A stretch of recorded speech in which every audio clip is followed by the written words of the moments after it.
GHPS ಹಿರೇಹರಕ. ಇಂದು ನಾವು ಕಾಂತೀಯ ಮತ್ತು ಅಕಾಂತೀಯ ವಸ್ತುಗಳ ಬಗ್ಗೆ ತಿಳಿಸಿಕೊಡುತ್ತಿದ್ದೇವೆ. ಕಾಂತೀಯ ವಸ್ತುಗಳು ಎಂದರೇನು ದೀಕ್ಷಾ?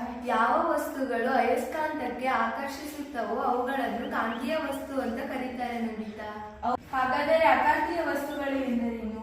ಯಾವ ವಸ್ತುಗಳು ಅಯಸ್ಕಾಂತದೊಂದಿಗೆ ಆಕರ್ಷಿಸಲ್ಪಡುವುದಿಲ್ಲವೋ ಅಂತ ವಸ್ತುಗಳನ್ನು ಅಕಾಂತೀಯ ವಸ್ತುಗಳು ಅಂತ ಕರೀತಾರೆ ನಂದಿತಾ. ಹಾಗಾದ್ರೆ ಪ್ರಯೋಗ ಮಾಡಿ ತಿಳಿಸ್ಕೊಡ್ತೀಯಾ? ಇದಕ್ಕೆ ಬೇಕಾದ ಸಾಮಗ್ರಿಗಳು ಕಬ್ಬಿಣ, ಸೀಸ, ತಾಮ್ರ, ಮರ, ಬೆಳ್ಳಿ, ಚಿನ್ನ, ಪ್ಲಾಸ್ಟಿಕ್, ಗ್ರಾಫೈಟ್, ಸೆಲ್ಲೋಟೇಪ್, ಗಾಜು, ರಟ್ಟು ಅಥವಾ ಕಾಗದ, ಅಲ್ಯೂಮಿನಿಯಂ ಹಾಗೂ ಅಯಸ್ಕಾಂತ ಇತ್ಯಾದಿ. ಹಾಗಾದ್ರೆ ಈಗ ಇಬ್ರು ಸೇರ್ಕೊಂಡು ಪ್ರಯೋಗ ಮಾಡಲ್ವಾ? ಪ್ರಯೋಗ ಮಾಡಲ್ವಾ? ಈಗ ನಾನು ತೆಗೆದುಕೊಂಡಿರುವುದು ಕಬ್ಬಿಣ. ಈಗ ಹಾಗಾದ್ರೆ ಪರೀಕ್ಷಿಸು.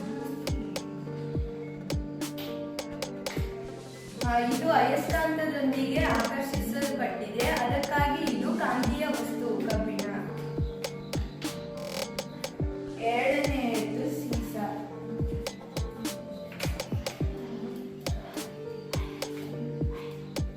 ಇದು ಅಯಸ್ಕಾಂತದೊಂದಿಗೆ ಆಕರ್ಷಿಸುವುದಿಲ್ಲ, ಅದಕ್ಕಾಗಿ ಇದನ್ನು ಅಕಾಂತೀಯ ವಸ್ತು ಎಂದು ಕರೆಯುತ್ತಾರೆ.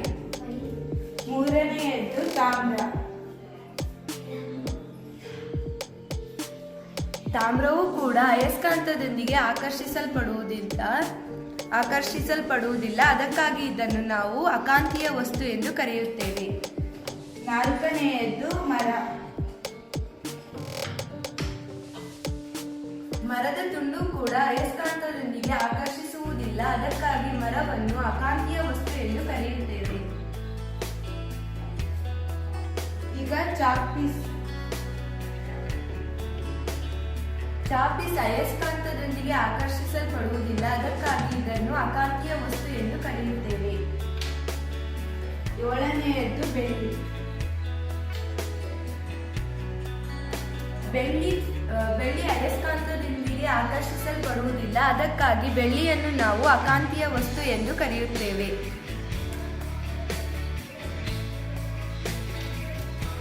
ಚಿನ್ನ.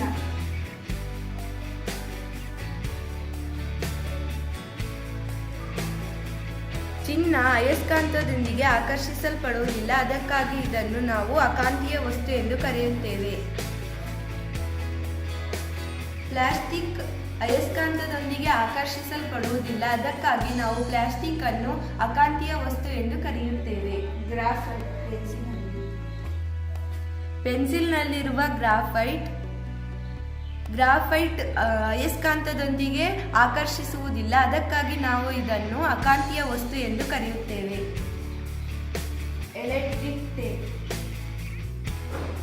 ಎಲೆಕ್ಟ್ರಿಕ್ ಟೇಪ್ ಅಯಸ್ಕಾಂತದೊಂದಿಗೆ ಆಕರ್ಷಿಸಲ್ಪಡುವುದಿಲ್ಲ, ಅದಕ್ಕಾಗಿ ಇದನ್ನು ನಾವು ಅಕಾಂತೀಯ ವಸ್ತು ಎಂದು ಕರೆಯುತ್ತೇವೆ.